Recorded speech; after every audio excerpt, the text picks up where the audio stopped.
What I see in academic advising in the next 5 years is three things. One, I feel like we're going to meet with a much more diverse student population.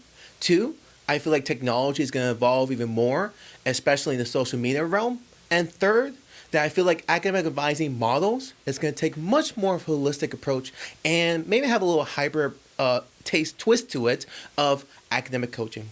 Student population is becoming much more diverse, and I really much enjoy working with different populations of students. At my school at the University of Florida, we have finally become an official Hispanic serving institution. And it's really phenomenal to kind of see that process during my time as a student there. But even more importantly, that we'd be working with other subgroups, such as first generation students, adult learners or non-traditional students, and veterans. Because as for me, as academic advisors, we might have different approaches when it comes to a first gen student compared to maybe to a veteran student. And that's been important for me during my 5 years that I have seen that I want to do different approaches, but even more conscious of their diverseness and of their culture. And that's very important for me to understand. I think technology is going to be ever more evolving, and it's really amazing to see during my 5 years as academic advisor. One interesting thing I've been noticing is how social media has been used. I remember at my old school is that just by a tweet, they offer students, hey, we have an open house. Why don't you just go ahead and click on this link and RSVP to come visit us? And it was really neat to see the numbers that was coming in to see, oh, I want to know about this school, how interesting this might be. And it was really kind of cool to see that we're using other technology tools besides our traditional, such as email and phone calls. Because I think that's a very important thing because students have technology at their fingertips. So as us as academic advisors, we need to use that as well. Especially as academic advisors talking to our online community, talking to our online students, how we will use that technology to reach out to them. Lastly, I feel like academic advising models is going to take more of a holistic approach with a little bit of a twist of academic coaching. Because I feel like as an academic advisor that we need to reach the student as a whole. Now, I do realize that we are not counselors. However, I do want to have that nice balance of reaching out for them, to being their support, but also challenging them and be able to kind of reach their whole and be able to understand them about what their goals and how that wants to be reached for them. And I think with a little bit of twist too of academic coaching, because we're kind of like our first line when we're working with our students that, hey, how can we help you out?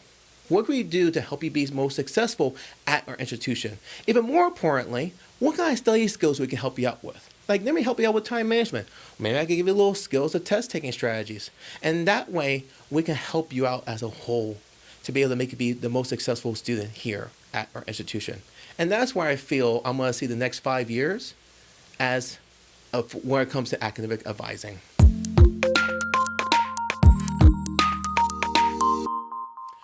In my scenario that I was given, a student had an unfortunate situation that they were misadvised and they have to take an extra semester. The parents want to be involved and they might want to involve the president, and my director is aware in the conference.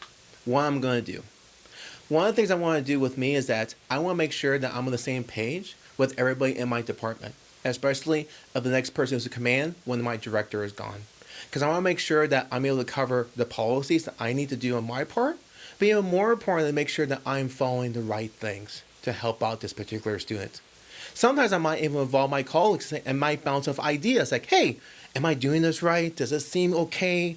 And at the end, I want to make sure that we're all on the same page, because sometimes students might go to each other person like, oh, this happened to me. But all my other colleagues say, you know what? You talk to your other advisor, we can all be on the same page. More importantly, that even though the parents want to be involved, I want to make sure they can be. Because according to federal law, students have privacy to their education records when they enter college. So I want to make sure that this student feels comfortable that their parents are being involved. If not, making sure the parents have permission to be involved. Thirdly, I want to make sure that the student is comfortable. With my counseling background that I have, is I want them make them feel safe. I want to make sure that I'm listening to them.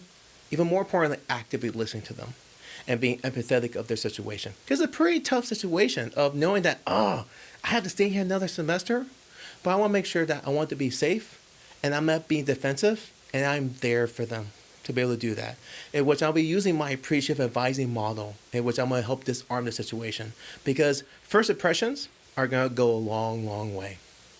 Next is I want to just kind of hear he or her story of what happened. What can we do? What's the solutions that we can try to work together? Because I think the big important thing is that I want to be comfortable for them. I want to be comfortable with them to be able to help them out in this situation.